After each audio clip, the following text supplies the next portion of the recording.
I wasn't broken by a slap or a scream that night. It was colder. A leather file. Confirmation of $50 million. And his mistress's smile under the chandelier as she bought me out. Then my daughter walked in, fresh off a plane from Washington. She looked at the papers for mere seconds, leaned in, and whispered, "Mom, take it."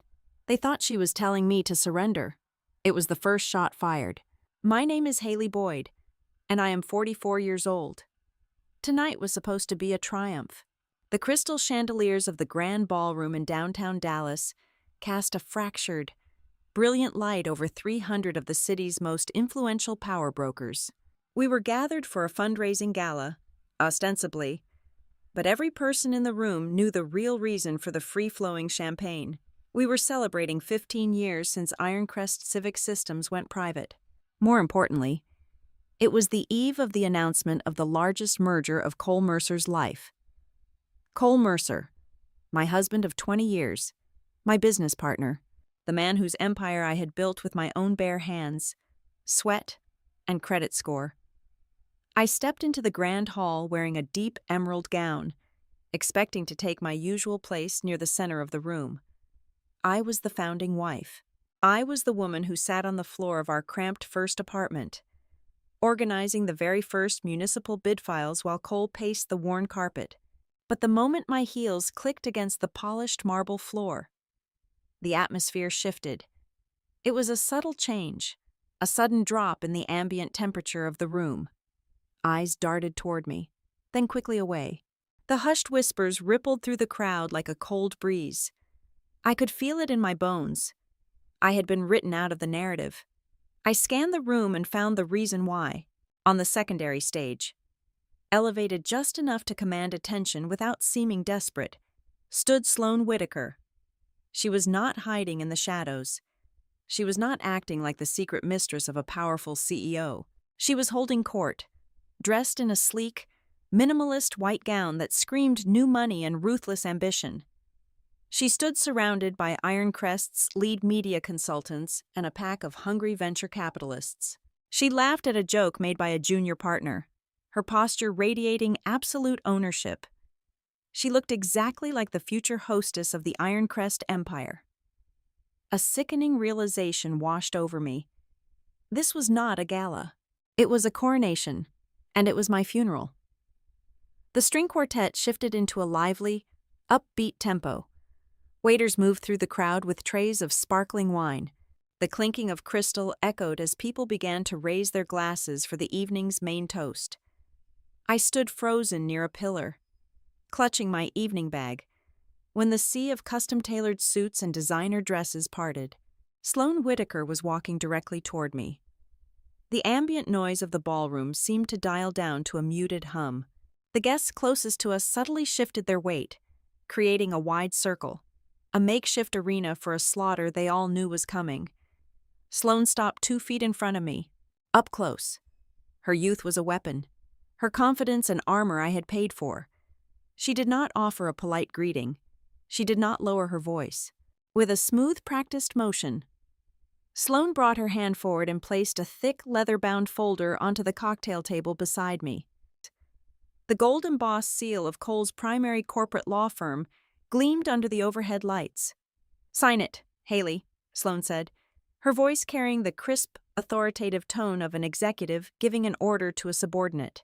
"Keep your last shred of dignity before the news hits tomorrow morning. Do not make this harder than it has to be." My eyes flicked from the leather folder to Sloane, and then past her shoulder. Cole stood barely 10 feet away. He held a glass of bourbon, his face an impenetrable mask of absolute indifference. He did not step forward. He did not reprimand the woman insulting his wife in front of the board of directors. He simply watched, his eyes as cold as a bank vault, waiting for a signature to finalize a routine asset liquidation. He was turning 2 decades of marriage, of shared survival, into a clinical transaction. Inside that folder was an offer of $50 million. It was not a generous settlement. It was not a gesture of respect or gratitude for the life we had built together. It was an eviction notice. It was the exact price tag Cole had calculated to make me vanish into the Dallas night. quietly and cleanly, before Ironcrest announced its new executive board at sunrise, a board that would proudly feature Sloane Whitaker. I looked around the circle of faces surrounding us. These were the people who used to toast to my health. These were the executives who used to grasp my hands at holiday parties and call me the absolute soul of Ironcrest. They were all silent now. A few of the older board members averted their gaze, studying the intricate patterns of the carpet. A woman I had considered a friend for over 10 years leaned toward her husband and whispered just loud enough for me to hear. For $50 million. She should just know her place and leave without a scene. The words felt like physical blows. My chest tightened as every memory of my sacrifice violently flooded my mind. I saw the rusted mailbox of the heritage home I inherited from my grandfather. The house I sold without a second thought to save Ironcrest's cash flow during our desperate first year. I felt the phantom ache in my neck from the countless nights I stayed awake until dawn, completely rewriting and fixing the technical proposals that ultimately won Cole his first major city contracts. I remembered the slow, insidious gaslighting, the quiet shifting of titles, the gradual way I was pushed out of the central power structure the very moment the company's bank accounts began to swell with real wealth.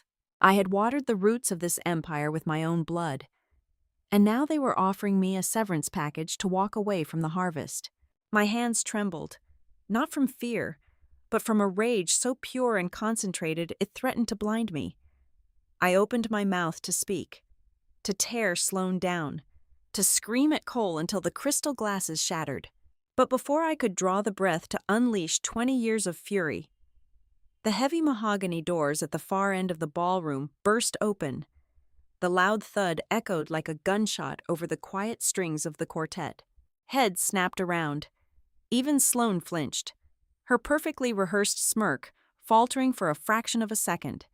Standing in the doorway was my daughter, Eden Boyd. She had just stepped off a late-night flight from Washington. She was wearing a structured trench coat over a dark suit, one hand gripping the handle of a rolling suitcase, the airline baggage tag still fluttering from the handle. The chaotic energy of travel clung to her, but her face was a mask of terrifying, unnatural calm. It was a cold, calculating stillness that I had never seen in her before. She did not look like a child coming to comfort her mother. She looked like an executioner arriving at the scaffold. She let go of her suitcase. It hit the marble floor with a heavy thud. The silence in the room was now absolute. Every powerful man and woman in that ballroom held their breath as Eden began to walk. She did not rush. Her heels clicked a steady, rhythmic cadence against the stone as she walked straight through the parted crowd. Her eyes locked dead on the leather folder resting on the table. The game had just changed, and looking at the sudden tension in Sloane's shoulders, the mistress knew it too. Eden reached the cocktail table. She did not embrace me. She did not offer a tearful look of sympathy or scream at the woman who was aggressively trying to erase my existence from this empire. The heavy, suffocating silence in the room pressed down on us, thick with the scent of expensive perfume and nervous sweat. Eden simply reached out and picked up the leather-bound folder. The thick pages rustled sharply in the quiet room as she flipped through the heavy stock paper. Her eyes scanned the dense paragraphs of legalese with the terrifying, mechanical speed of someone who dissected corporate contracts for sport. She did not look at Cole. She did not look at Sloane. She asked exactly 3 questions, her voice echoing coldly in the cavernous hall. What is the exact effective date and time of this dissolution? What is the specific routing source of these settlement funds? What are the exact jurisdictional boundaries of the non-disclosure agreement? Sloane let out a soft, breathy laugh.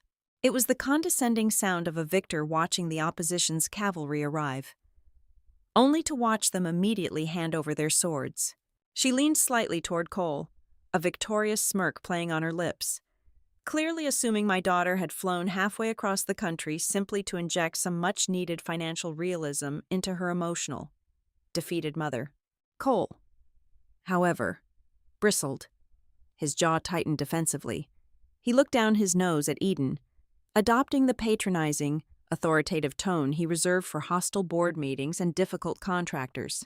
Aiden, "Lower your voice," he commanded, casually adjusting the knot of his silk tie.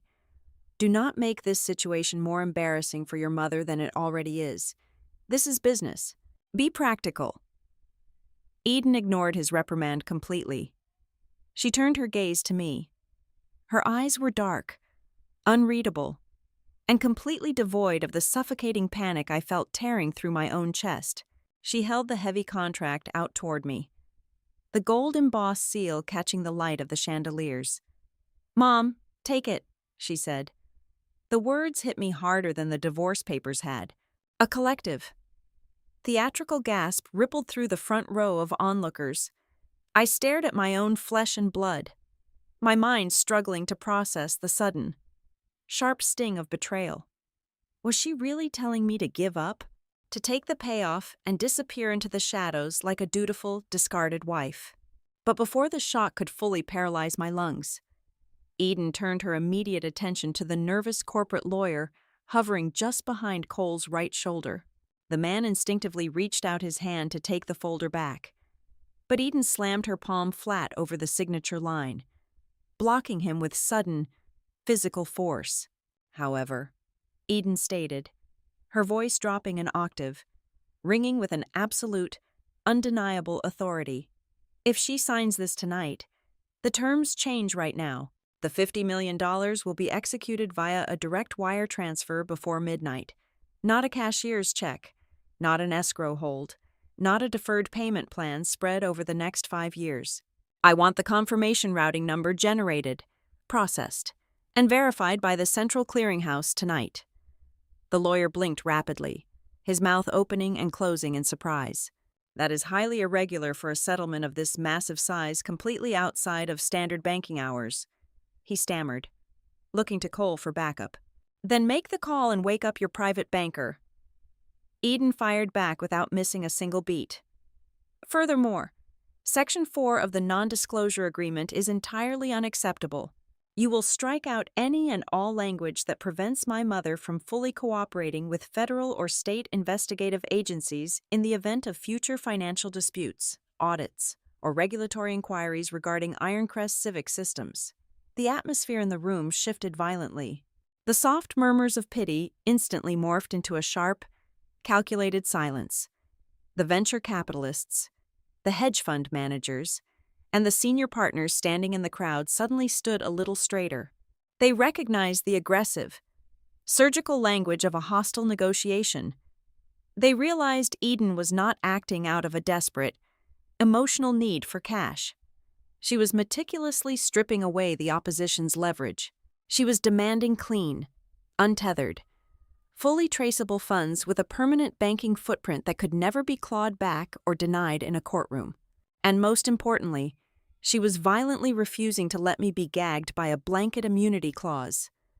Cole's face flushed a deep, angry crimson. He took a threatening step forward, looking as though he wanted to physically tear the folder from the table. He hated being cornered, especially in front of his major investors and the press, but he was trapped by the rigid constraints of his own timeline. The morning bell would ring at the stock exchange in a matter of hours. The press releases for the massive merger were already loaded and scheduled. Any delay, any scandal of a highly contested divorce blowing up in the financial news cycle, would jeopardize a deal worth billions of dollars.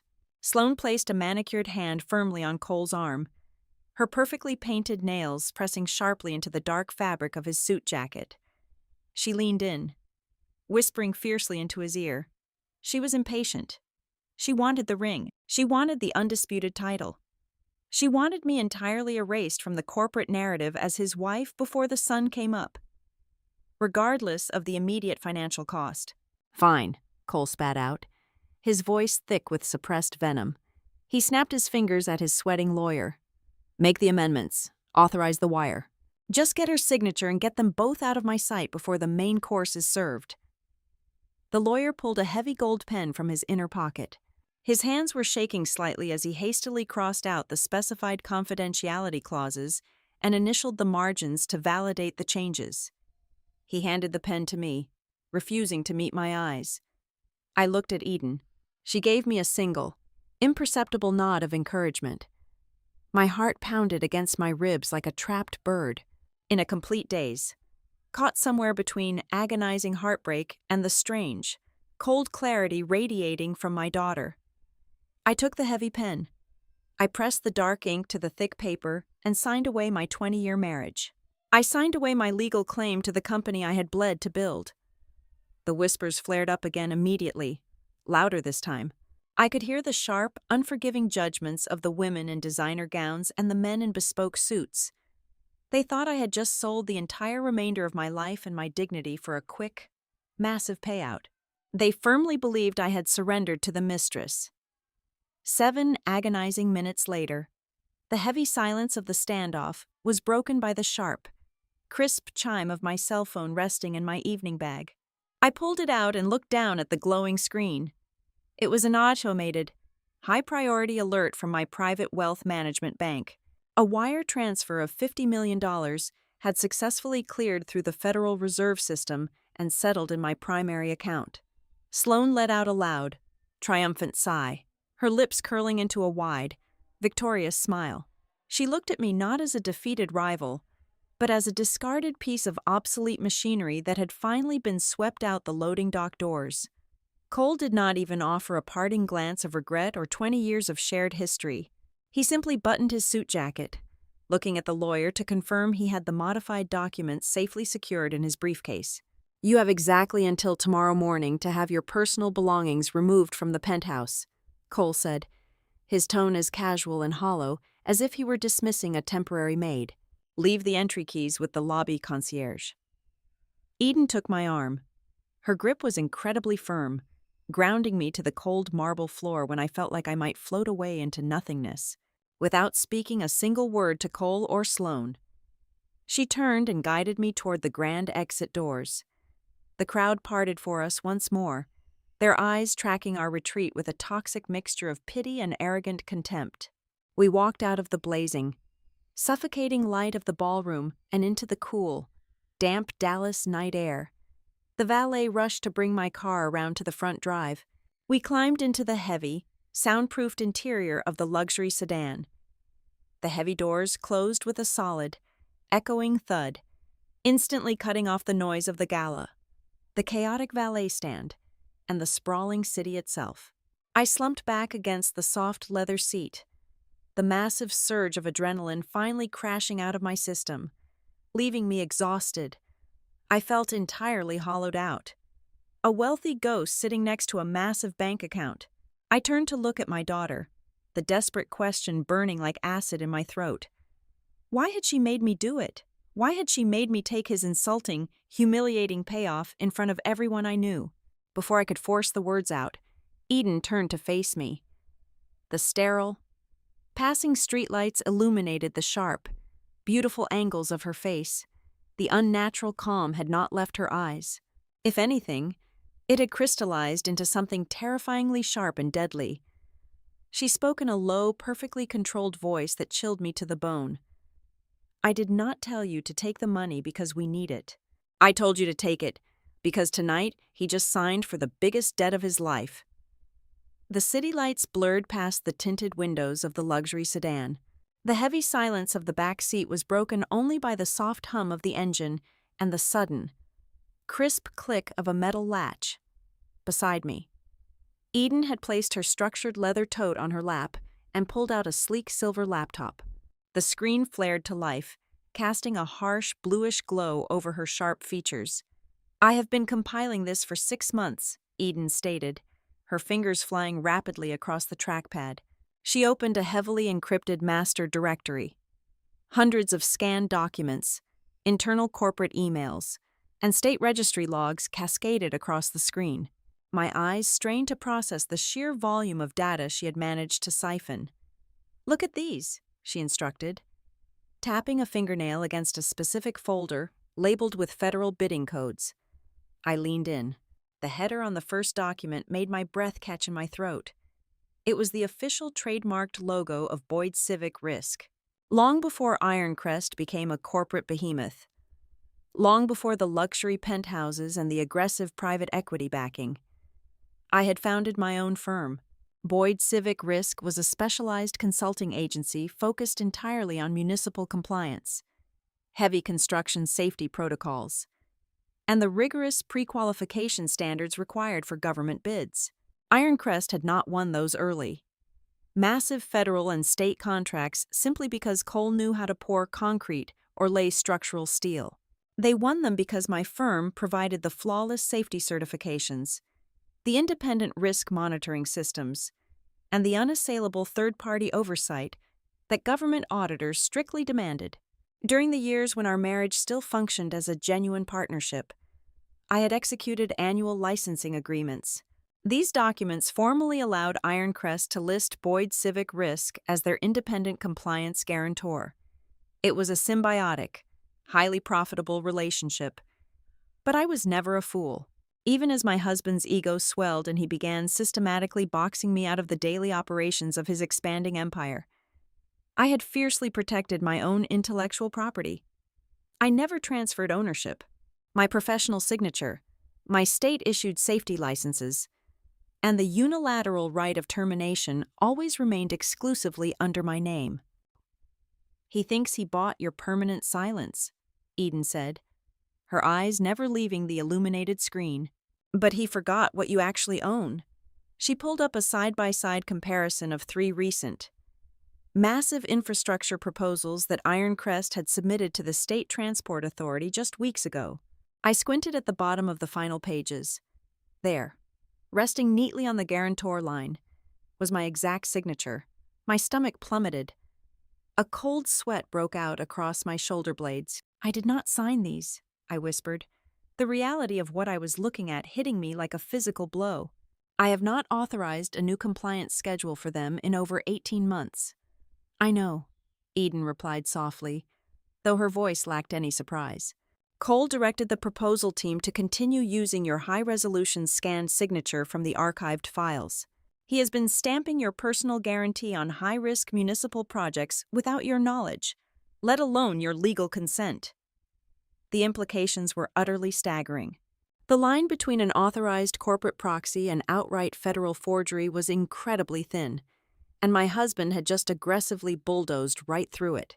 If a bridge collapsed, if a transit tunnel flooded, if a single worker died on a site bearing my forged safety certification, the severe legal liability would entirely bypass Ironcrest's corporate shield and land directly on my personal licenses. I would be the one facing the grand jury indictments. "It gets worse," Eden continued, pulling up a highly confidential term sheet from the lead investment bank underwriting tomorrow's merger. "This acquisition is entirely contingent on a flawless due diligence report. The banks require absolute proof that Ironcrest's compliance chain and their surety bonding are completely intact and unencumbered. If the primary safety guarantor, which is you, suddenly withdraws authorization and flags the existing bids as fraudulent, the entire multi-billion-dollar merger is instantly suspended pending a full federal review." I sat back against the soft leather seat, the suffocating weight of the gala, the calculated public humiliation, the sheer cruelty of his mistress handing me a divorce decree.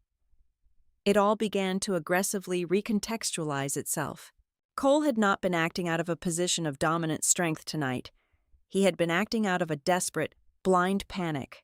He needed me legally severed and legally gagged before the morning bell rang on Wall Street, because I was the only person alive holding the detonator to his entire empire. "The 50 million, I murmured, my mind racing at a terrifying speed as the pieces finally clicked into perfect alignment. That was not a generous payoff. That was desperate hush money. It was not even his money, Eden corrected sharply, opening a final spreadsheet that tracked internal wire transfers. "Look at the routing source. I traced the clearinghouse data from the settlement agreement we just forced his lawyer to amend. He did not pull that 50 million from his personal equity or his private wealth accounts. He pulled it directly from a restricted project reserve." I stared at the screen, my heart hammering violently against my ribs. "A restricted reserve? Are you absolutely certain?" "Positive," she nodded, pointing to the highlighted routing numbers. He drained a liquidity pool specifically tied to the surety bonding obligations for the new Metropolitan Transit Hub. That money is legally required to sit untouched to guarantee the municipal government that Ironcrest can cover massive operational failures and actually finish the job. He just wired a massive chunk of a taxpayer-backed safety net directly into your personal checking account to quickly finalize a messy divorce settlement. A sharp, almost dizzying clarity washed over me. The horrific public humiliation I had endured an hour ago had not been a defeat. It had been the precise, necessary catalyst required to completely destroy him. By violently severing our marital and professional ties tonight, and by arrogantly paying me with misappropriated corporate funds. Cole had unknowingly handed me the exact legal and financial grounds I desperately needed to immediately terminate all previous implicit agreements. He had forced Ironcrest out into the open, completely exposed to the elements. "I need to call my attorney right now," I said, reaching blindly into my bag for my phone. The burning humiliation had vanished entirely, replaced by a cold, calculating, and ruthless energy. "I need to file an emergency injunction before the market opens tomorrow morning. I want to freeze the merger. I want him ruined." Eden reached out and gently placed her hand over mine, stopping me from dialing the number. Her touch was calming, grounding me back to the present moment. "No," she said, her tone steady and incredibly deliberate. "Do not act like a discarded, emotional wife seeking immediate revenge in the middle of the night. That is exactly what Cole and Sloan expect you to do. They want you to scream, to file angry public motions, to look like a bitter, unstable woman trying to sabotage her highly successful ex-husband out of pure spite. If you attack now, they will easily spin the media narrative and paint you as crazy." She closed the laptop. The sudden darkness in the car perfectly mirrored the profound shift happening within my own mindset. "I need you to be the brilliant woman who built Boyd's Civic Risk," Eden told me, holding my gaze firmly in the shadows.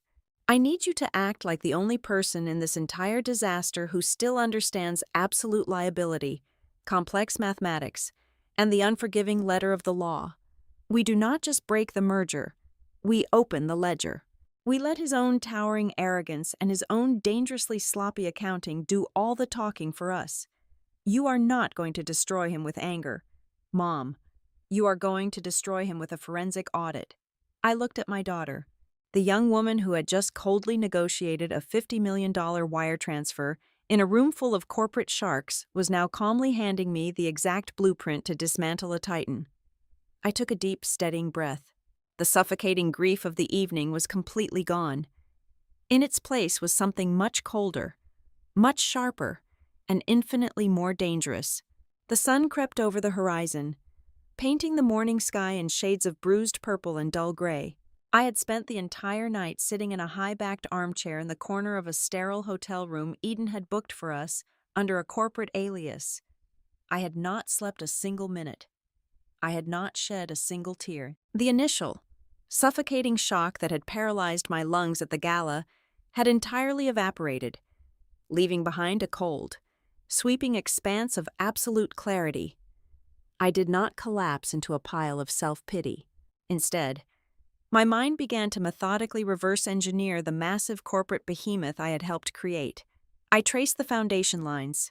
I remembered every structural weakness, every regulatory loophole we had navigated, and most importantly, I remembered the dark, hidden corners of the compliance matrix that only I possessed the expertise to shield from federal auditors.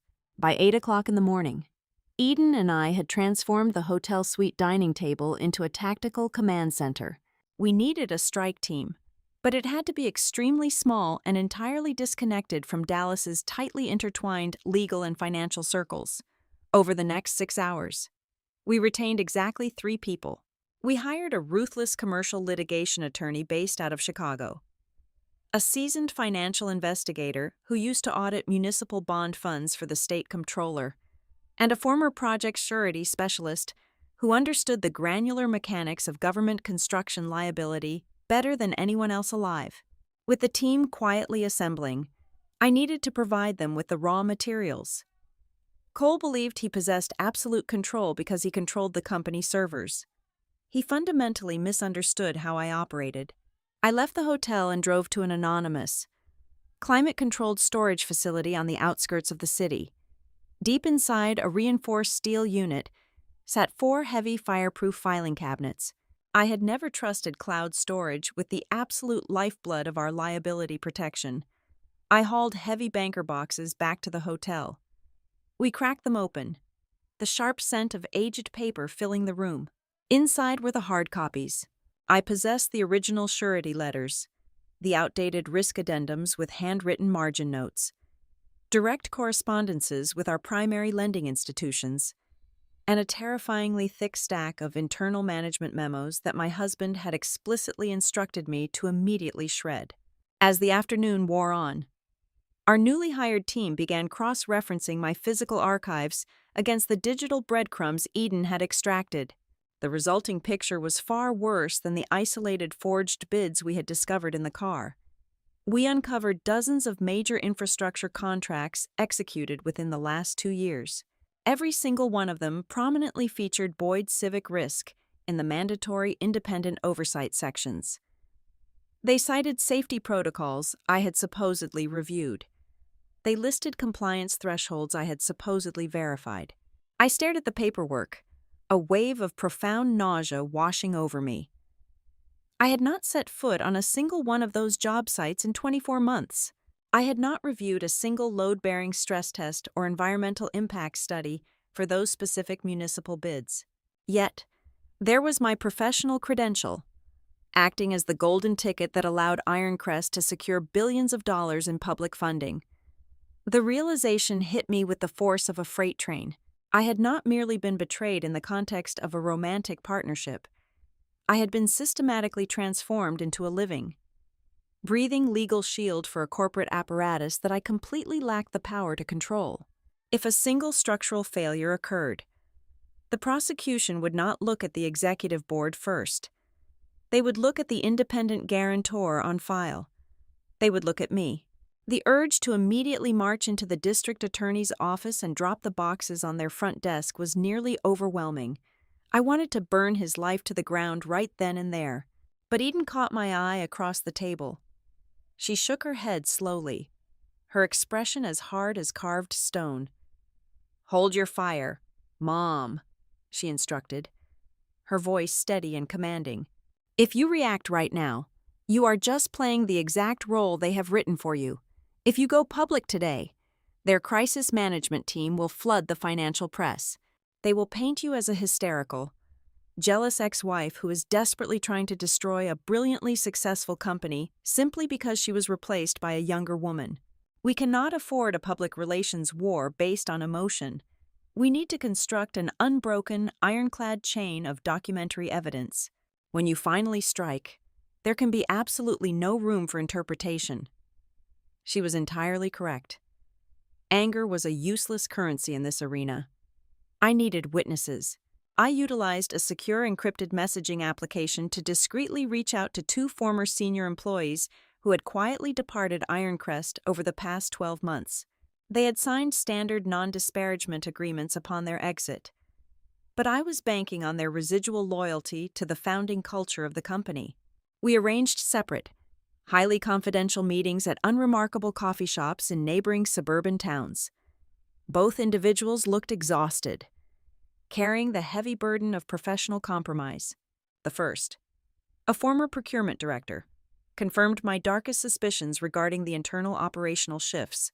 He detailed how, almost immediately after Sloan began asserting her informal influence over the executive suite, the company fundamentally altered its vendor selection process. Long-standing, highly vetted supply partners were abruptly terminated.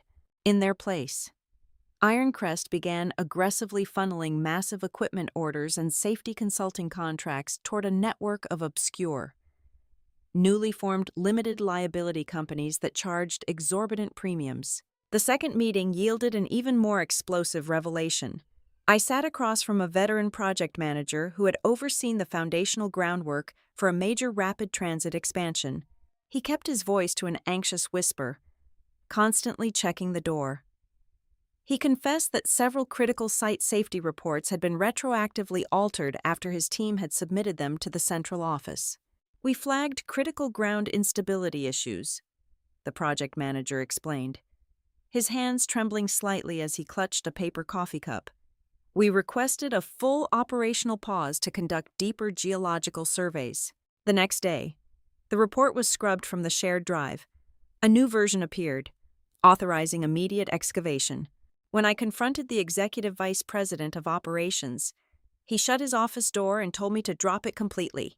I leaned forward, my pulse thrumming in my ears. "What exactly did he say to you?" The manager swallowed hard. He said, "Do not cause any problems. Do not create any paper trails. Do not make this upcoming merger difficult." I drove back to the hotel in absolute silence. The pieces of the puzzle were no longer floating in the abstract ether of suspicion. They were locking together with terrifying precision. The massive payoff, the forged signatures, the obscure new vendors, the altered safety reports. It was an ecosystem of systemic fraud, recklessly endangering human lives to artificially inflate the company's valuation ahead of the largest acquisition in the history of the sector. I walked into the hotel suite. Eden and the legal team were huddled around the dining table, mapping out financial routing numbers on a large whiteboard. I did not greet them. I simply walked over to the table, pulled out a chair, and sat down. I looked at the towering stacks of paper, the highlighted ledgers, and the dense legal briefs. I felt the last lingering ghost of the woman who had cried over a failing marriage vanish completely from my soul. The betrayal of a husband sleeping with another woman felt incredibly small and insignificant now. It was a mundane domestic tragedy. What lay before me on this table was a massive, orchestrated crime. I rolled up the sleeves of my blouse. I sat up straight, squaring my shoulders against the weight of the task ahead. This was no longer a desperate scramble to preserve my dignity or salvage the wreckage of my personal life. This was a calculated, lethal operation. The woman who was publicly humiliated and forced to sign a divorce decree 24 hours ago was dead. In her place sat the founding auditor of Boyd Civic Risk. "All right," I said, my voice ringing out with a cold, absolute authority that made every person in the room instantly stop what they were doing and look at me. "Let us open the main ledger. I want to trace every single dime they spent on those new vendors." The financial investigator we hired, a man who possessed the intense, unblinking focus of a predator tracking a scent, began pulling apart the sprawling network of recent disbursements. We had spent the first half of the day organizing the raw data. Now, as the afternoon sun cast long, harsh shadows across the hotel suite, the ugly truth began to assemble itself on the large whiteboard. A recurring name began to dominate the right side of the board: Whitaker Field Services. Eden cross-referenced the corporate registration codes against the labyrinth of state databases. It did not take her long to pierce the corporate veil. Whitaker Field Services was not an independent equipment supplier. It was the terminal node in a complex chain of 4 nested limited liability companies. At the very top of that carefully constructed pyramid sat the primary beneficiary, Sloane's older brother. The sheer scale of the grift was staggering. The financial investigator tapped his marker against a consolidated ledger printout. "Look at the volume," he instructed, his voice low and tight. "Over the past 18 months, Ironcrest has funneled nearly $27 million into this specific vendor network." I scanned the invoices. The line items were intentionally vague, designed to slip past routine audits without triggering any alarms. They were labeled with generic corporate terminology like equipment refresh, rapid compliance support, and field response logistics. But we had the original procurement records from my physical archives to compare them against. The financial investigator laid a historical price index next to the recent Whitaker invoices. The comparison was deeply disturbing. Ironcrest was suddenly paying artificially inflated prices, sometimes double the standard market rate, for essential safety supplies and site sensors. Worse than the financial hemorrhage was the origin of the materials. They had abandoned our heavily vetted, top-tier manufacturing partners to purchase substandard, uncertified equipment from a shell company operated by the Mistress's family. The atmosphere in the room shifted from cold determination to a heavy, suffocating dread. We were no longer just looking at financial embezzlement. We were looking at a catastrophic degradation of physical safety. The project's surety specialist, who had been quietly reviewing the risk addendums in the corner, suddenly stood up. He held a thin manila folder, his face entirely drained of color. "You need to see this," he said, walking over to the main table and laying the folder open under the desk lamp. "It is the transit tunnel project out in Phoenix." I leaned over the documents. My stomach clenched. 4 months ago, there had been a severe structural incident in the secondary excavation shaft. A massive section of support scaffolding had completely collapsed during a late-night shift. It was an absolute miracle that the subterranean section had been temporarily cleared for a shift change just minutes prior.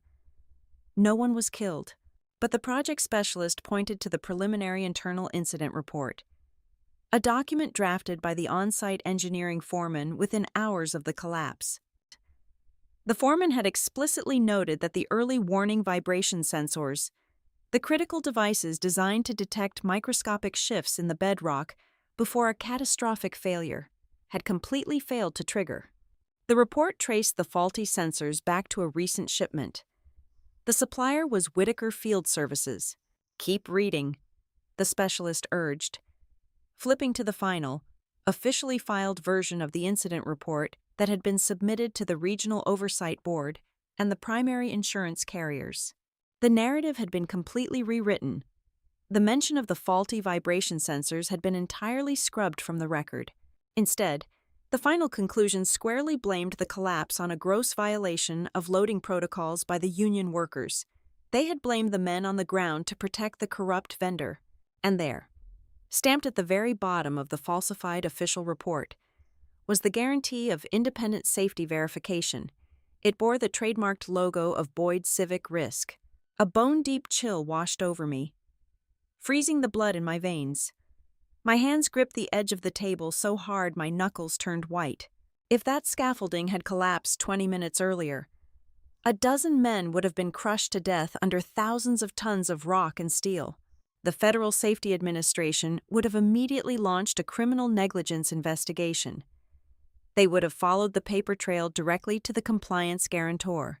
They would have indicted me for manslaughter, entirely unaware that I had been locked out of the operational loop for 2 years.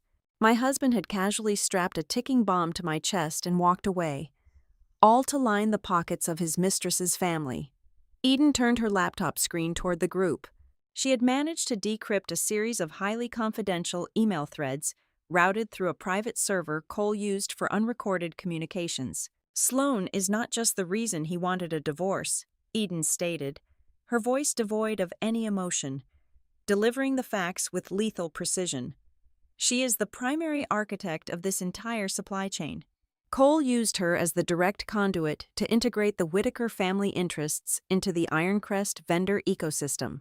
She drafted the specifications that allowed her brother's shell companies to win the closed bidding processes. The sprawling magnitude of the betrayal finally eclipsed the personal heartbreak entirely. The scandal we had uncovered was no longer a simple domestic dispute about a powerful man discarding his aging wife for a younger model. It was a massive, coordinated campaign of related party fraud. It was the deliberate, systemic manipulation of mandatory safety records. My husband and his mistress were actively pushing the lethal risk of catastrophic workplace accidents directly onto the shoulders of unsuspecting laborers, all to artificially inflate profit margins and secure a multi-billion-dollar merger. The Chicago litigation attorney crossed his arms, staring at the whiteboard. "This is a federal crime syndicate operating under the guise of an infrastructure corporation," he noted grimly. "When this breaks, the collateral damage will be unprecedented. The board of directors, the underwriting banks, the municipal governments, everyone goes down." I looked at the forged compliance form bearing my company's name. The paper felt heavy, radioactive. For 20 years, I had built my reputation on absolute integrity. I had walked onto loud, dangerous construction sites and looked foremen in the eye. promising them that the structures they were building were structurally sound, that the protocols would keep them alive so they could go home to their families.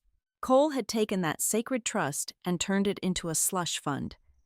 The silence in the room stretched out, heavy and expectant. The team was waiting for my directive. I was the client. I held the absolute power to decide how we weaponized this devastating arsenal. I could use this information to utterly destroy Cole behind closed doors. I could demand an extortionate, secret settlement that would make the $50 million look like loose change.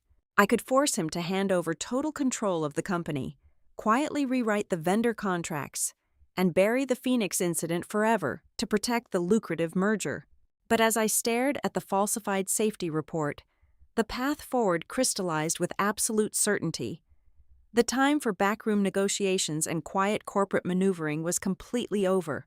If I leveraged this evidence solely for my own personal gain, if I allowed that falsified compliance record to remain in the active municipal registry simply to secure a larger piece of the financial pie, I would cross the line from a victimized spouse to an active co-conspirator.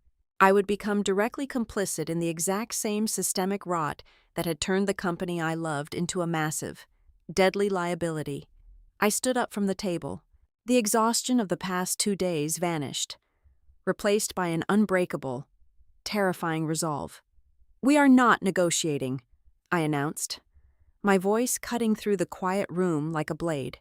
"We are not sending a discreet demand letter. We are not asking for a private settlement conference if we stay silent for one more day. We are aiding and abetting a massive criminal fraud." I looked at the attorney. "Draft the emergency injunction. We are going to rip the floorboards out from under this entire empire." Word reached us before the sun had fully risen on the 3rd day. Cole had realized we were pulling the thread, digging into the structural integrity of his carefully hidden vendor network. When cornered, men like my ex-husband do not retreat to evaluate their legal exposure. They buy a massive megaphone and attempt to control the public narrative. The counterattack he launched was not a formal legal filing or a request for arbitration. It was a perfectly orchestrated, highly expensive media assassination. My phone began buzzing relentlessly as breaking news alerts flooded the screen. Anonymous sources, claiming to be incredibly close to the Ironcrest executive board, were suddenly speaking to every major business publication and local news outlet in the state. The narrative they spun was a masterpiece of corporate misogyny and strategic deflection. I was aggressively painted as the bitter, vindictive, aging wife. The headlines screamed about a scorned, greedy woman who had gleefully pocketed a $50 million divorce settlement, only to immediately turn around and attempt to burn down the very company that fed thousands of hardworking families. They portrayed my actions as a scorched earth campaign born of pure jealousy. Certain financial news channels, the ones anchored by men who regularly played golf with Cole at his exclusive country club, went even further. They heavily implied that I had been a mere decorative figurehead for over a decade. They looked directly into the camera and told their viewers that I had not contributed a single tangible asset to Ironcrest Civic Systems in years. According to their paid narrative, I had simply lived a life of extreme, shielded luxury on the back of my brilliant husband's unyielding genius. And now, having been rightfully replaced by someone more aligned with his future, I was throwing a chaotic, destructive tantrum. Sloane, naturally, could not resist the overwhelming urge to publicly spike the football. Eden slid her phone across the table to show me the mistress's latest social media post. It was a perfectly filtered photograph taken from the sprawling terrace of the new penthouse, the exact luxury property I had been abruptly evicted from just nights before. Sloane's manicured hand held a crystal flute of expensive champagne, the vast Dallas skyline stretching out behind her in the crisp morning light. The caption was deliberately cruel, dripping with an arrogant, untouchable triumph. "Women who know how to leave the past behind will always be rewarded with the future." Cole and Sloane were desperately trying to drag me into a chaotic public mud wrestling match. They wanted me to scream on camera. They wanted me to launch a pathetic, highly emotional tirade about broken marital vows, stolen husbands, and wasted youth. That reaction would perfectly confirm their carefully crafted narrative. It would make me look unstable, deeply emotional, and entirely untrustworthy to the cold, calculating financial markets. I absolutely refused to give them the satisfaction. I did not draft a fiery, dramatic press release. I did not hire a celebrity crisis manager to leak sympathetic stories about my broken heart to the tabloid magazines. Instead, I organized a briefing. I rented a small, utterly unglamorous conference room in a neutral, midtown business center. There was no theatrical lighting, no branded podium, and no grand stage designed for a spectacle.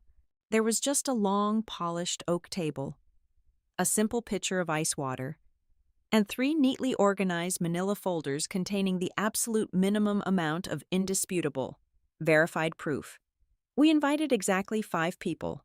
We did not invite the local gossip columnists or the friendly morning television anchors. We invited a senior infrastructure reporter from a leading national financial paper, a Pulitzer-winning investigative journalist who specialized in municipal corruption, and 3 veteran market analysts who tracked corporate compliance and liability in the heavy construction sector. When I walked into the room, flanked only by my ruthless Chicago litigation attorney and my daughter, the reporters looked slightly confused and disappointed. They were fully expecting a dramatic, tearful spectacle. They were expecting a reality television showdown fueled by marital rage. I sat down at the head of the long table. I folded my hands perfectly still, resting them on the cool wood. I did not smile, but I did not look angry or devastated. I looked exactly like a founding executive who was about to deliver a highly consequential quarterly liability report. "Good morning," I said, my voice quiet, incredibly even, and entirely devoid of any personal emotion. "I will be making a single, brief statement. I will not be answering any questions regarding my personal life, the details of my recent divorce, or any specific individuals associated with my former husband. We are here strictly to discuss matters of public infrastructure compliance and municipal safety." The reporters immediately straightened up, their demeanor shifting instantly. Their pens hovered over their notepads. The room grew incredibly quiet, the heavy silence thick with sudden anticipation. "Regarding the $50 million payment currently circulating in the press this morning," I continued, speaking clearly and deliberately, "that was a voluntary settlement drafted entirely by the legal team representing Cole Mercer. I accepted it without contest. However, the reason I have officially suspended Ironcrest Civic Systems from utilizing the name, the licensing, and the professional safety credentials of Boyd Civic Risk has absolutely nothing to do with marital assets or personal grievances."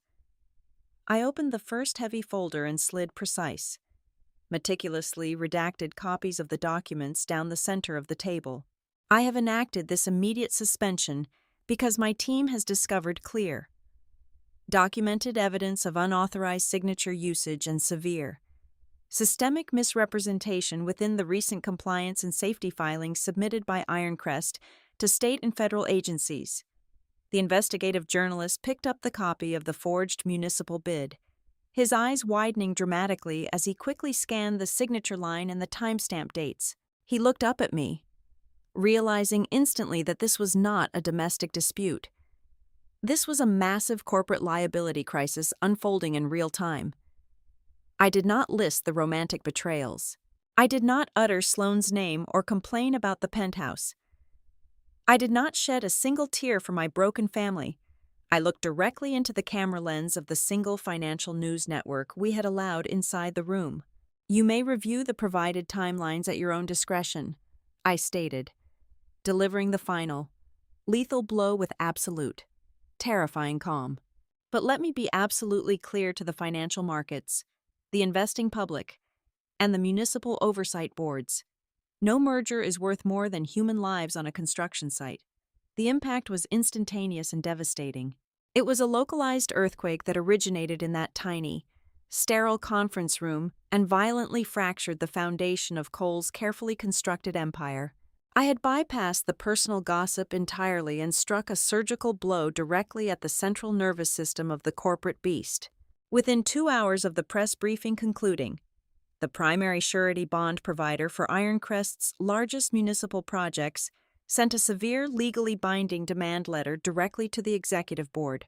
They demanded a comprehensive, independent explanation regarding the broken safety certification chain within exactly 48 hours. If the company failed to prove that their internal compliance mechanisms were legitimate and legally authorized, the massive performance bonds would be instantly revoked. Without those bonds, Ironcrest could not legally pour a single yard of concrete on any government site in the state. 30 minutes later, the lead investment bank managing the multi-billion-dollar merger officially hit the emergency brakes. They issued an urgent internal memo demanding an immediate, exhaustive review of all compliance covenants and vendor liabilities. The billions of dollars waiting in escrow were suddenly frozen solid, locked behind a wall of sudden panic. The public narrative shifted so violently, it gave the financial markets whiplash. By the time the afternoon trading bell rang, the investment community had entirely stopped caring about the scorned wife. They stopped questioning why I took the $50 million.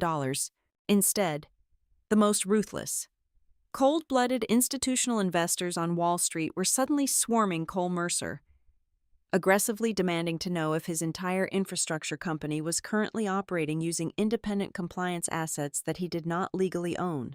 My first public strike did not collapse Ironcrest into dust immediately. Corporate giants of that magnitude take time to fully bleed out. But my calculated, emotionless briefing accomplished something infinitely worse for Cole. I had successfully grabbed the coldest, most unforgiving eyes on Wall Street and forcefully directed their unblinking gaze exactly toward the one dark, rotting corner he was terrified they would find. By 8 o'clock the following morning, the atmosphere in the financial district felt like a tightly coiled spring about to snap. The official press release for the Ironcrest merger hit the wire services exactly on schedule, but it was fatally wounded upon arrival. Appended right beneath the multi-billion-dollar valuation was a newly inserted, legally mandated clause subject to expanded diligence. In the sterile, hyper-vigilant vocabulary of Wall Street, those 4 words were a blaring siren. The market instantly understood that a catastrophic vulnerability had been detected. Inside the glass walls of the Ironcrest executive suite, a severe panic had taken hold. I was not in the room, but the frantic emails and text messages forwarded to Eden by our embedded sources painted a vivid picture of the chaos. The board of directors had convened an emergency, closed-door session. These were the exact same men and women who had politely sipped champagne and averted their eyes while Cole publicly humiliated me at the gala. They had not cared about his broken vows or his mistress, but the moment their equity payouts were threatened by a sudden suspension of our surety bonds, their moral apathy vanished. They demanded answers. They cornered Cole at the head of the long mahogany table, asking him point-blank if the company was operating on falsified compliance schedules and whether he possessed valid extensions for the independent assets of Boyd Civic Risk. Cole, entirely unaccustomed to being interrogated by his own subordinates, lost his temper. He paced the room, his face flushed, forcefully insisting that the entire crisis was nothing more than a hysterical, vindictive smear campaign orchestrated by a bitter ex-wife. He swore he had everything under control, but the more he shouted, the more he exposed the fatal flaw in his leadership. When pressed by the chief legal officer on the specific mechanisms of the liability firewall, Cole stumbled. He confused basic indemnity clauses with corporate proxy rights. He aggressively defended a legal structure he clearly did not comprehend. Because I was the one who had engineered every single beam and rivet of that structure 2 decades ago. While Cole was loudly losing the confidence of his board, the first major crack in his inner circle quietly formed in our hotel suite. Eden's encrypted phone buzzed with an incoming file transfer from an unknown number. She traced the routing protocol and let out a sharp, genuine laugh. It was Graham Duvall, one of Ironcrest's most respected independent directors. Graham was a quiet, meticulous man who had built his career on risk aversion. He had seen the writing on the wall during my press briefing and decided to jump from a sinking ship. Graham sent Eden a highly classified, heavily encrypted data dump. Along with the files was a brief voice note. "I suspected the Whitaker vendor network was dirty for months," Graham confessed, his voice strained with anxiety. "But I was pressured by the executive committee to keep my head down and protect the merger value." Eden opened the files. They were the raw, unedited minutes from an internal risk assessment meeting held late last year. The documents were a goldmine. They definitively proved that Graham had explicitly warned Cole about the severe conflicts of interest regarding Sloane's brother and the catastrophic surety risks associated with their substandard equipment. And there, highlighted in the margins, was Cole's recorded response. He had unilaterally overridden the warnings, stating on the record, "Approve the Whitaker contracts. Everything will wash out in the accounting after the merger." By noon, Cole had exhausted his internal deflections. He realized he could not bully the banks or yell at the federal regulators. He had exactly one move left. His assistant contacted my attorney to request a private, off-the-record meeting. I chose the location. A quiet, dimly lit lounge tucked away in the lobby of a historic luxury hotel. A place where the heavy velvet curtains absorbed the sound and the patrons minded their own business. Cole arrived looking 10 years older than he had at the gala. The sharp, untouchable arrogance was entirely gone, replaced by a frantic, exhausted desperation. He sat across from me in a deep leather armchair. He did not order a drink. For the first time in our 20 years together, he lowered his voice and pleaded. "Haley, please," he began, leaning forward and clasping his hands together. "You have made your point. You terrified the board. You made me bleed in front of the banks. But you cannot destroy this company. I built this empire. We built this. Do not burn it down over a temporary lapse in judgment." He paused, his eyes darting around the empty lounge before he offered his ultimate sacrifice. "If you withdraw the suspension, if you sign the compliance retroactively, I will handle Sloane. I will make sure she's completely removed from the picture. Just name your price and let the merger close." I looked at the man I had loved, the man I had starved with and fought for, and I felt absolutely nothing. No anger, no pity, just a cold, clinical observation of a collapsing structure. "You still do not understand what is happening. Cole," I said, my voice barely above a whisper, yet carrying the weight of an anvil. "I am not destroying your company. I am not throwing a tantrum over your mistress.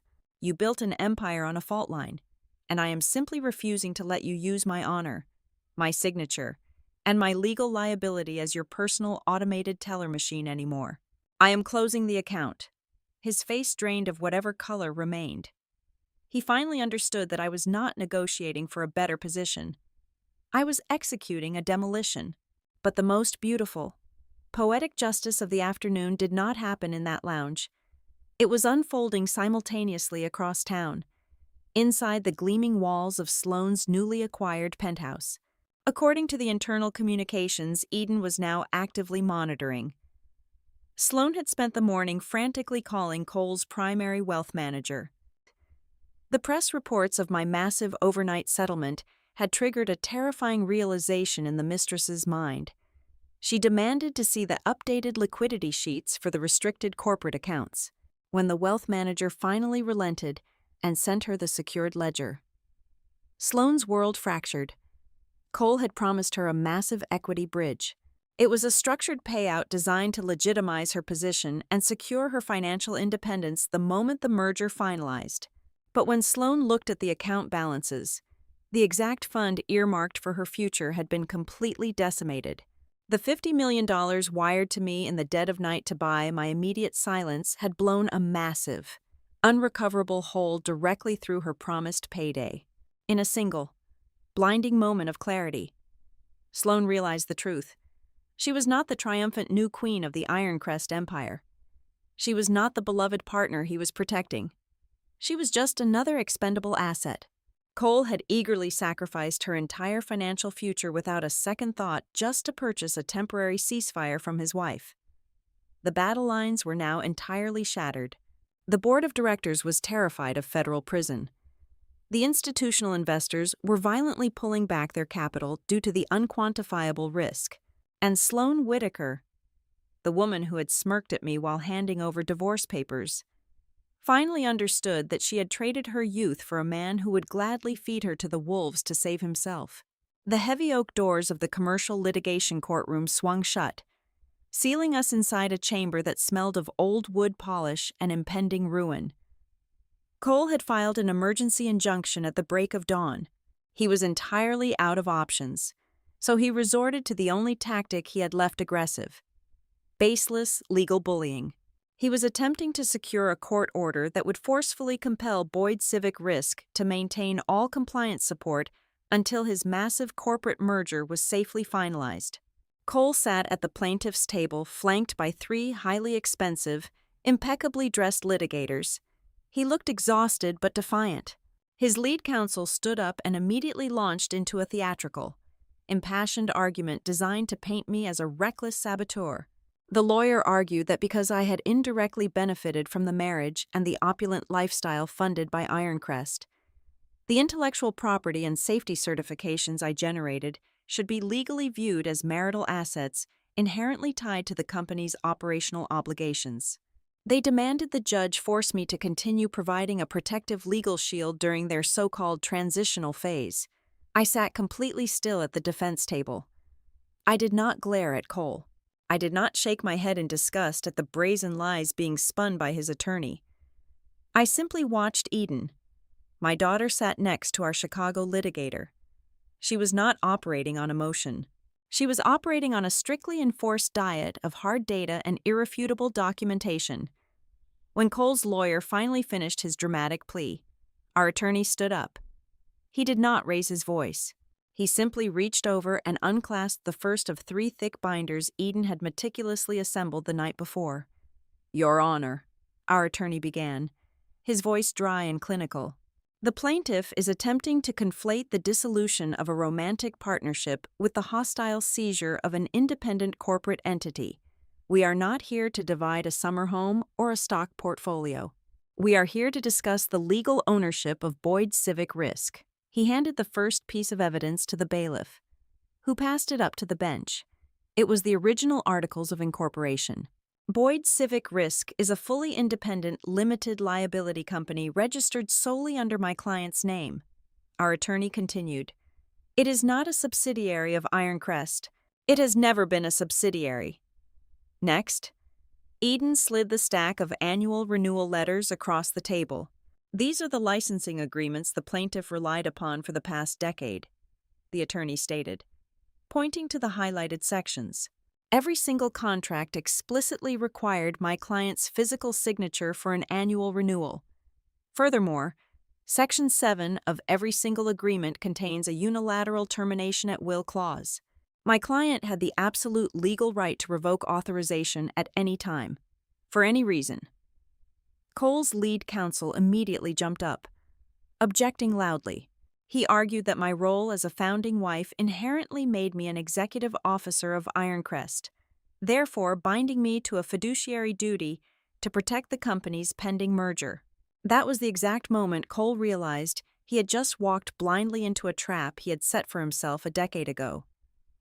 Our attorney let out a short, hollow laugh. He pulled a single, thin folder from the bottom of Eden's stack. "Fiduciary duty as an executive officer?" our attorney asked, raising an eyebrow. "Your Honor, I present the official Ironcrest payroll and tax records for the past 15 years. My client has drawn exactly $0 in executive compensation from Ironcrest Civic Systems. She possesses no employment contract, no non-compete clause, and no official corporate title." I looked across the aisle at Cole. His face had gone completely ashen.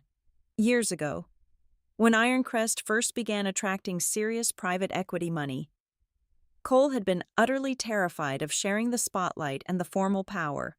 To avoid disclosing my critical operational role to the new shareholders and to keep the executive payroll artificially lean, he had deliberately hidden my contributions. He refused to give me an official contract, classifying me instead as an unpaid, informal advisor. It was a strategy born of pure arrogance and greed. And now, standing in a federal courtroom, that exact strategy was severing his carotid artery. Because he had been too greedy to give me an employment contract, he had absolutely no legal mechanism to claim my company's assets or force my continued labor. The judge, a formidable man with decades of commercial dispute experience, adjusted his reading glasses and stared down at the plaintiff's table. "Counselor," the judge said, his voice dripping with profound skepticism, "you are asking this court to forcefully compel a separate, independent business to provide highly specialized safety guarantees for your massive construction projects. Yet, looking at the evidence before me, you cannot produce a single piece of paper proving your client actually owns these protocols, nor can you prove he formally employs the woman who created them." Cole's lawyers stuttered, attempting to pivot back to the argument of implicit marital duty. The judge raised a hand, silencing them instantly. The ruling was swift, entirely devoid of sympathy, and absolutely devastating. I was immediately granted the temporary restraining order. The judge declared that, effective from this exact minute forward, Ironcrest Civic Systems was legally barred from utilizing the name Boyd Civic Risk in any capacity. They were strictly forbidden from applying my old, scanned signatures to any municipal bids, and they were prohibited from citing my professional risk assessments in their upcoming merger disclosures. The sound of the judge's gavel echoing through the wood-paneled room was the sound of the Ironcrest merger flatlining. Cole slumped back in his chair, staring blankly at the polished table. But I was not finished. Destroying his empire out of pure spite would have been easy, but it would have left thousands of innocent laborers standing under dangerous scaffolding without proper oversight. Before the judge could dismiss the room, our attorney cleared his throat. He turned slightly, ensuring his voice carried not just to the bench, but to the back row of the gallery where 3 senior members of the Ironcrest Board of Directors were sitting in pale, terrified silence. "Your Honor, my client does not wish to see critical public infrastructure projects collapse, nor does she wish to endanger the physical safety of the thousands of union workers currently deployed on these sites," our attorney announced. I stood up. The entire courtroom fell into a heavy, breathless silence. I looked directly at the 3 board members in the gallery, bypassing Cole entirely.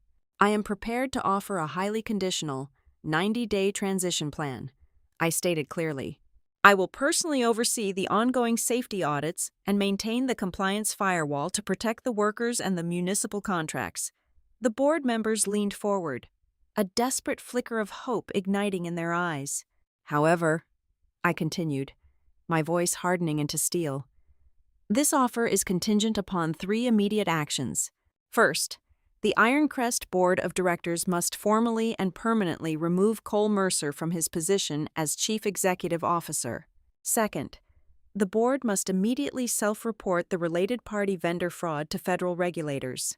Third, all contracts tied to the Whitaker supply chain must be terminated before the close of business today." The courtroom went dead silent. The gravity of the proposal settled over the room like a heavy winter snowfall. It was a masterstroke that completely rewrote the narrative of the entire war.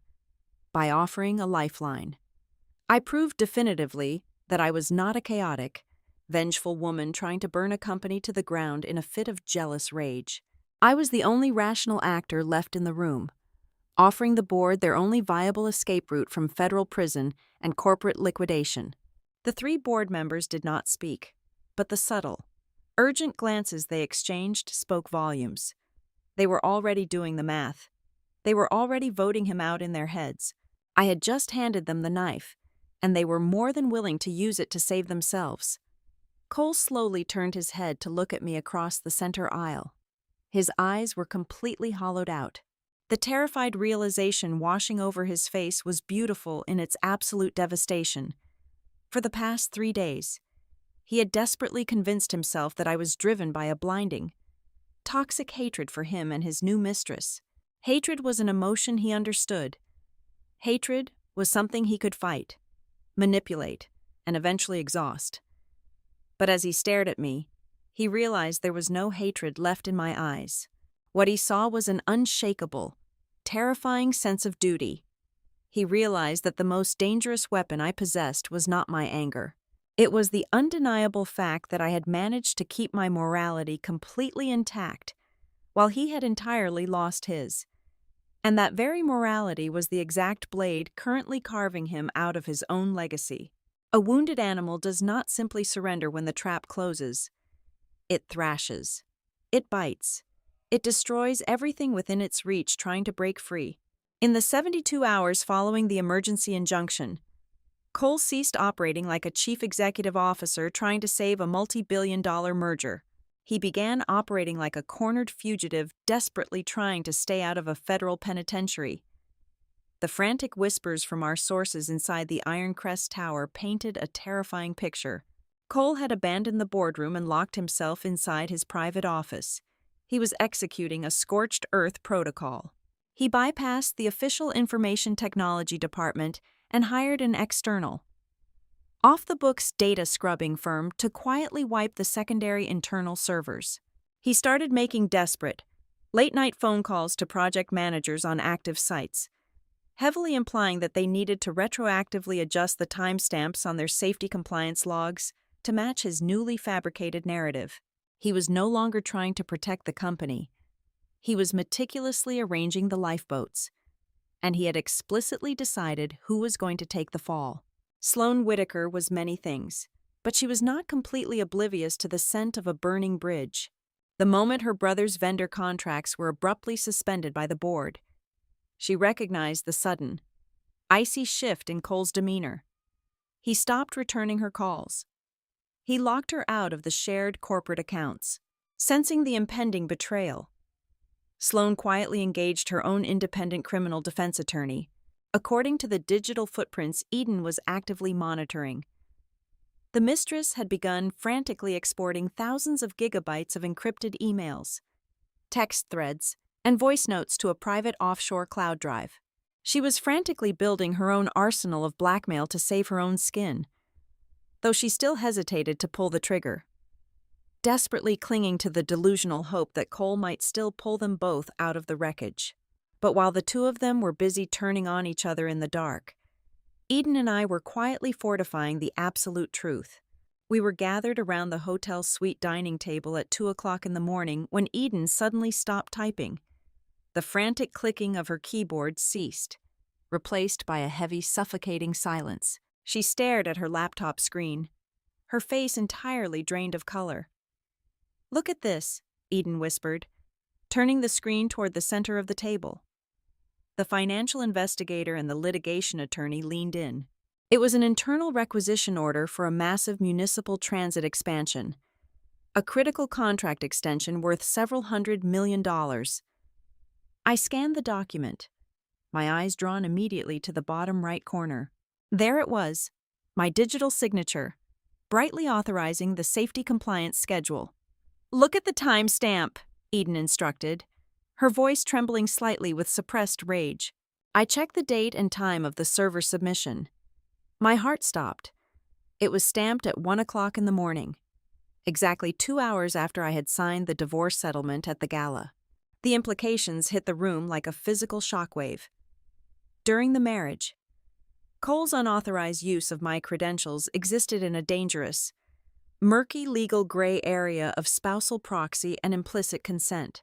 But the very moment the ink dried on that divorce decree, the legal umbrella completely evaporated. By actively ordering his team to apply my professional identity to a government bid after our legal separation was finalized, Cole had crossed the Rubicon. It was no longer a matter of civil liability or messy corporate negligence. It was explicit, undeniable identity theft. And because it was submitted to a public authority to secure hundreds of millions of dollars in taxpayer funds, it immediately elevated the crime to federal wire fraud. "He did it to himself," our Chicago attorney murmured, taking off his glasses and rubbing his eyes. He was in such a frantic rush to lock down the transit contract before the merger diligence finalized that he committed a federal felony right on the corporate server. Before we could fully process the magnitude of the post-divorce fraud, My encrypted phone buzzed. It was a message from an unknown number, asking for a secure meeting at a 24-hour diner just outside the city limits. I drove out alone. Sitting in a corner booth under flickering fluorescent lights was a mid-level safety manager. Years ago, I had personally mentored him, helping him secure his first certifications. He looked terrified, constantly glancing over his shoulder, without saying a word. He slid a thick, sealed manila envelope across the sticky table. "I kept the original hard copy," he said, his voice barely audible over the hum of the diner's refrigerator. "The collapse in Phoenix. When they told us to rewrite the structural failure report and blame the union workers, I made a physical copy of my initial draft, the one where I explicitly detailed the total failure of the Whittaker vibration sensors. I knew they were going to bury it." I placed my hand firmly over the envelope. "Why are you giving this to me now?" He looked down at his coffee cup. "Because I saw the news. I saw that you suspended your license. You are the only person who actually cares if my guys go home alive at the end of their shift. If Cole stays in charge, someone is going to die." I returned to the hotel with the ultimate piece of physical evidence, but the final, most devastating blow did not come from a piece of paper. It came from the very machine Cole prized above all else. Eden had spent the last 48 hours exploiting a vulnerability in the cloud synchronization software tied to Cole's luxury sport utility vehicle. He frequently conducted highly sensitive business calls through the vehicle's integrated Bluetooth system while commuting. Believing the encrypted network was impenetrable, he was wrong. At 4 o'clock in the morning, Eden successfully decrypted a compressed audio file recorded just 3 weeks prior to the gala. She routed the playback through the small Bluetooth speaker on the table. The sound of road noise filled the room, followed by the crisp, arrogant voice of my ex-husband. He was speaking to the chief financial officer of Ironcrest. They were actively discussing the severe structural defects reported at the Phoenix tunnel site and the exorbitant cost of halting production to replace the faulty Whittaker scaffolding. "Do not stop the excavation," Cole's voice commanded through the speaker. Cold and entirely devoid of human empathy. "Push the crews through the weekend.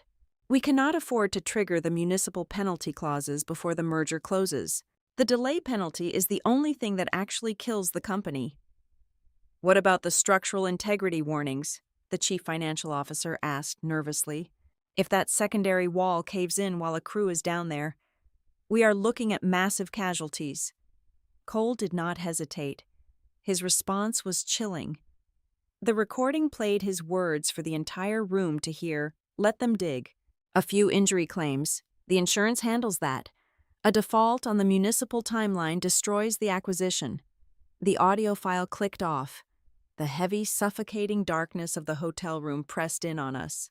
The Chicago litigator slowly sat back in his chair, staring at the small speaker as if it were a venomous snake. "That is it," the attorney whispered. "That is the absolute end of him. It is no longer a civil dispute. It is no longer just vendor fraud. That is premeditated. Reckless endangerment of human life driven by corporate greed. That audio file alone guarantees a grand jury indictment and total federal debarment." I stood up from the table. My legs felt heavy, but my mind was sharper than it had ever been in my entire life. I walked over to the floor-to-ceiling window and looked out over the sprawling, sleeping city of Dallas. The streetlights stretched out like a glowing, interconnected web of infrastructure, the very veins and arteries of the city I had spent 20 years helping to build. Tomorrow morning was the emergency public hearing of the State Regional Transit Integrity Board. The board of directors had formally requested the hearing in a desperate attempt to explain away the sudden revocation of my safety credentials and save their public contracts. Cole would be there, wearing a perfectly tailored suit, attempting to lie his way out of the abyss. I placed my hand against the cold glass. I understood the absolute gravity of what I was about to do. I held the power to detonate a nuclear weapon in the center of the financial district. I could let the company completely implode, taking thousands of jobs and 20 years of my own sweat and blood down with it. But as I watched the sunrise begin to paint the horizon in shades of fire and gold, I made my final choice. I would not let his greed destroy the legacy of safety I had built. I would not let his mistress profit from the blood of innocent workers. Tomorrow, I would walk into that hearing room under the blazing lights of the public press. I would not step forward as the scorned, discarded wife seeking emotional vengeance. I would step into the light as the most lethal, undeniable witness against a man who had foolishly believed my love, my professional signature, and my quiet kindness were nothing more than tools he could exploit and discard. The game of shadows was over. It was time to open the ledger for the whole world to see. The chamber of the Regional Transit Integrity Board was bathed in the harsh, unforgiving glare of television lights, because Ironcrest Civic Systems was actively petitioning to maintain a Tier 1 public infrastructure contract. The emergency hearing was entirely public and actively live-streamed across multiple state networks. Cole walked into the room wearing his most impeccably tailored navy suit, projecting the absolute picture of a composed, beleaguered chief executive. He was banking on his charisma, desperately hoping to force the narrative back into the familiar, easily dismissed territory of an ugly, emotional divorce. His lead attorneys took the floor first. For 20 minutes, they smoothly argued that the sudden suspension of my safety credentials was nothing more than a personal marital dispute spilling over into the corporate sphere. They aggressively assured the board that Ironcrest's operational capacity remained 100% intact, and that I was simply a disgruntled former spouse attempting to manufacture a crisis. I glanced toward the back rows of the gallery. Sloane Whitaker sat entirely alone. She was dressed in a muted gray blazer, stripped of the triumphant arrogance she had worn like a crown at the gala. She sat perfectly still, her face pale, looking exactly like a woman who had finally read the weather report and realized a catastrophic hurricane was about to make landfall. When the board chairman finally called my name, I stood up and walked to the witness microphone. I did not look at Cole. I did not open my testimony with a tragic monologue about broken vows or 20 years of wasted loyalty. I opened a heavy, black binder. "Members of the board," I began, my voice amplified clearly through the chamber speakers. "I am not here to discuss my marriage. I am here to outline a verified timeline of severe compliance fraud." I walked them through the architecture of the deception. I laid out the precise dates of my required disclosure obligations versus the dates Ironcrest had actively bypassed them. I detailed the aggressive restructuring of their internal vendor network. Then, I delivered the first major strike. I presented the verified banking records proving that the $50 million used to finalize my abrupt divorce settlement had been illegally drained directly from the restricted surety bond reserve strictly earmarked for the municipal transit project. A heavy, uneasy murmur rippled through the gallery. The board members stopped looking at Cole with sympathy and started looking at him with profound alarm. Eden stepped up to the microphone beside me, with the cold, mechanical precision of a seasoned prosecutor. She connected the remaining dots. She submitted the decrypted internal emails, the forged timestamps on the compliance logs, and the massive chain of inflated payments routed directly to the limited liability companies controlled by the Whitaker family. She projected the original, unaltered Phoenix Tunnel accident report onto the main screens, clearly highlighting the total failure of the uncertified structural equipment. She painted a picture so complete and undeniable that the board did not even have to speculate. The corruption was spelled out in black and white. Cole's lead attorney jumped to his feet, shouting over the microphone that these documents were stolen, circumstantial, and taken entirely out of context. He demanded that the board dismiss our testimony as a vindictive smear campaign. I did not argue with the lawyer. I simply pressed a button on the console in front of me. The audio file Eden had extracted from Cole's vehicle echoed through the massive chamber. Cole's own arrogant, callous voice filled the room, explicitly ordering his chief financial officer to push crews through dangerous, unstable conditions. Let them dig. A few injury claims. The insurance handles that. A default on the municipal timeline destroys the acquisition. The entire hearing room went dead silent. It was a suffocating, terrifying quiet. The board members stared at Cole in absolute horror. The investors sitting in the front rows physically recoiled. In mere seconds, Cole had been stripped of his polished corporate armor, exposed as a man who would gladly trade the lives of his workers for a profit margin. Before Cole's lawyers could even attempt to object, Graham Duvall, the independent director, stood up from his seat in the gallery. He formally addressed the board on the record, stating that he had explicitly warned Cole about these exact conflicts of interest in writing months ago, only to be aggressively silenced.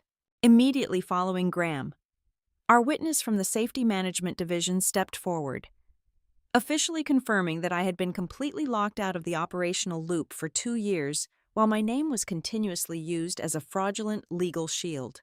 Then, the heavy oak doors at the back of the chamber swung open.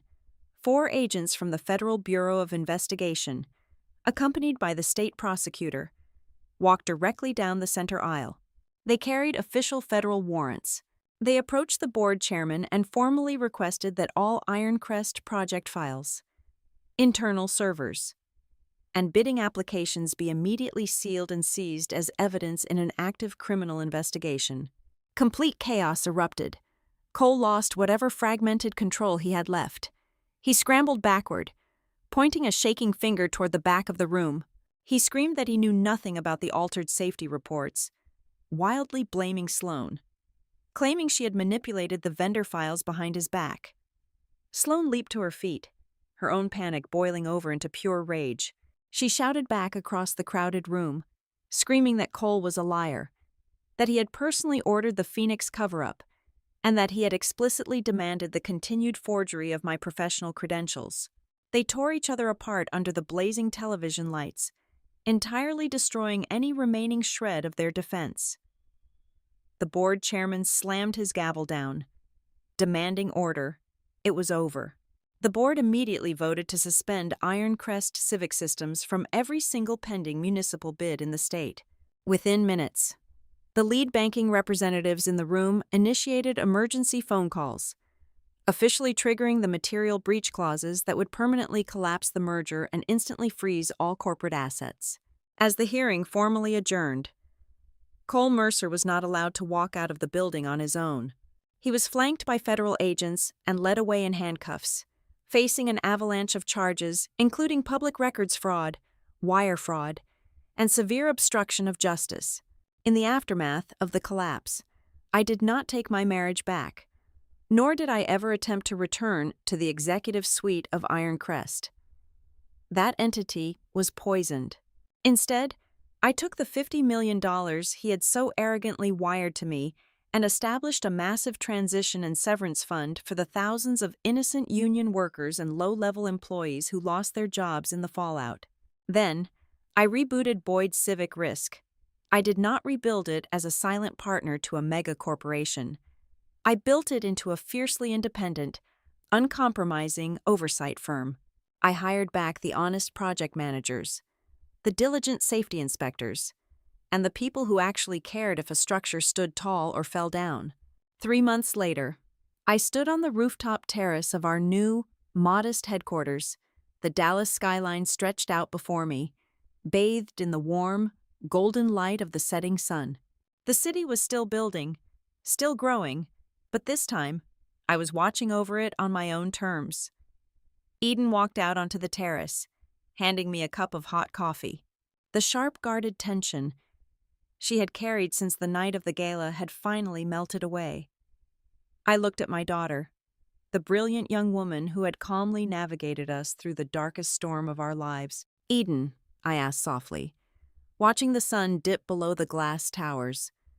That night at the gala, when he handed me those divorce papers in front of everyone, "Why did you tell me to take the money?" Eden took a sip of her coffee. A slow, deeply satisfied smile spread across her face. "Because," she replied, her eyes reflecting the fading light of the city, "I wanted him to personally sign the receipt for everything he took from you." Thank you so much for listening to my story today.